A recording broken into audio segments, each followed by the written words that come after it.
Hello fellow tankers, this is Dauntless, and today I'm going to be playing in my newly acquired Tier 10 British tank destroyer, the FV 4005 Stage 2. This vehicle is... I have a real love-hate relationship with this thing, just because it is such a paper target and it is a glass cannon. The map today is Himmelsdorf, and realistically in a close quarter map like this, the FV 4005 is going to have a rough time. You're not going to be able to trade very effectively because the second you expose yourself, you're going to just take a lot of damage and you're probably going to lose a crew member or two, maybe even your ammo rack. It's just not that good. If you look at the enemy lineup for this team, half their team are tank destroyers.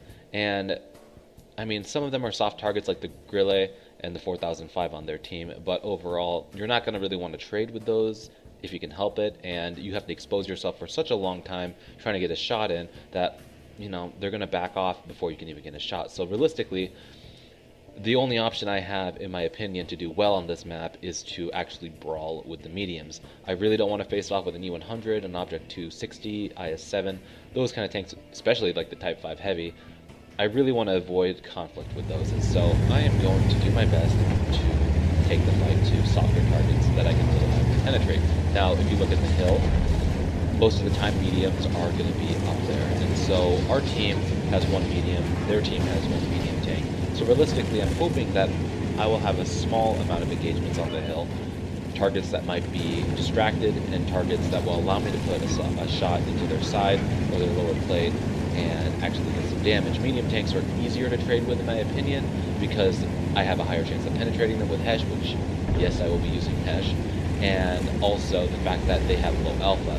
I would much rather take a 390 hit from a STB-1 and deal back 1700 damage to him versus trying to trade with an E100 or an IS-7 and taking 500 or 600 damage and, you know, not being able to penetrate them with Hesh and only doing like 600 splash. So this is kind of unorthodox what I'm doing here. A lot of 4005 players wouldn't push the hill, but this is what I'm going to do. I have about 1,000 games with my FV215B183, and because of that, I'm very familiar with Hesh mechanics, and I really do well with the 183mm cannon. I decided to get the 4005 just because it's a little bit more flexible and a little bit more suited to my style, but unfortunately, it is very, very difficult to play with. Now, that is a very lucky shot that seldomly happens. Hitting the side of a T57 Heavy, you know, right where the tracks are, probably 70 to 80% of the time you're going to hit track and do maybe 700 damage. But I was somehow able to get a miraculous pen, and I did close to 1750 damage, which is the average roll for a Hesh penetration. So that was really cool, just get that crazy damage to begin with. And right here you see that there's a 4005 behind the IS-7. I choose to take a snapshot on him, and I focused him because I know if I penetrated him, it was going to be a high risk, high reward kind of shot, but I knew if I penned him, I would do massive amounts of damage. He's also a good player, and I really want his gun out of the game. So already with 2 penetrations, we're sitting at 3,500 damage. I'm feeling pretty good, but I also don't want to poke and expose myself to that 4,000 gun, because if I do, there's a really good chance he's going to penetrate me and deal massive amounts of damage. If he rolls even a little bit high, he will kill me. And our team is doing an awesome job in the south. Tank Alley is just completely dominating. Most of their team, which again are tank destroyers, ended up camping the 3 line, and in my opinion, with the armor that they had, they should have pushed the 3 line and tried to take in our base when they saw that our team was, or their team was folding, but they chose to kind of just sit there, and so realistically, we're going to win this game because the tank destroyers did what tank destroyers do, which is sit back and wait for the enemy to come to them. Unfortunately, they were not in a position where they could really assist their team. I see this 4005 pushing out. He made a move. He moved his turret and his tank, which makes the reticle humongous on this thing, which makes it incredibly hard to snap shots. Even in something the size of a bus or a barn, if you will, like this, it can be extremely hard to actually hit things. And so the second he started to move, I auto-aimed, pulled around the corner, and took the shot, and I was able to get him. Granted, it was only 171 damage, and it was kind of a waste of a Hesh shell. I should have loaded an AP, but whatever. We got the kill. We're able to roll down here now. Most of the enemy team have completely evaporated, and I'm really hoping to get an ass shot into this Type 5 Heavy. Now the Type 5 is super well armored, and so typically I would never be able to pin a Type 5 Heavy unless I had his backside.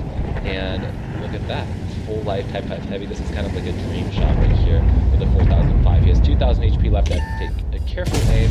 Boom, I'm able to do a pretty average roll, 1791, putting my damage total up to 5370. You know, realistically, I've only fired 4 shells this game, and I have 5,000 damage. Now, I've played a lot of games in this thing since I've got it, maybe 100, and this is probably one of the more lucky rounds I had. Most of the time, I'm more frustrated with this gun than anything because I've literally missed tanks point blank, like from here to, you know, the wall over there, fully aimed on a broadside IS-7 and just completely missed. I take a little bit of a gamble here. I don't aim all the way, but I see that he's reversing. I put a nice shot into him, ending the game with 6,500 damage with only 5 shots fired. If I had penned that one shot on the 4005 and he had been a full life tank, I could have easily broken 7k, which would have been awesome. But overall, you know, for a 5-minute game, getting 6,500 damage, and, you know, for a good chunk of it, we just kind of sat there waiting out that 4005. So really not a super fast game, but I wanted to show this because I know a lot of players do own this tank now that they buffed it. It has good speed, it has a 180 traversable turret, which is great, and it has -10 gun depression. And this tank, if you do play it aggressively like I did, I mean, I took no damage. I calculated my shots, it has a really long reload, so you can't afford to kind of sit back, wait for the enemy to fire, peek out, do a, you know, 1,700 damage hit. Even if you splash, you're still going to do like 800, 700 damage and really mess up their tank. And if you push like that with the medium tank flank, you can actually wreak a lot of havoc, especially if they have like Bat Chats and STBs, Leopards. You can pen those things so easily all day long, and you can one-shot them. And so having your presence on a flank like that can give your team a huge advantage. And for those of you that like to sit back and kind of camp with this tank, you know, with the lack of camo value, you're not going to even really be able to camp that effectively anyway. So, you know, give it a try. Try being a little bit aggressive in city maps like this and see what happens. You might really be pleased by what you get. So anyway, hopefully you guys found this gameplay entertaining. If you did, I'd really appreciate it if you give it a like down below. And for those of you that haven't, if you haven't subscribed, feel free to do that now for more content like this in the future. And as always, guys, have a good day, and I'll talk to you guys later.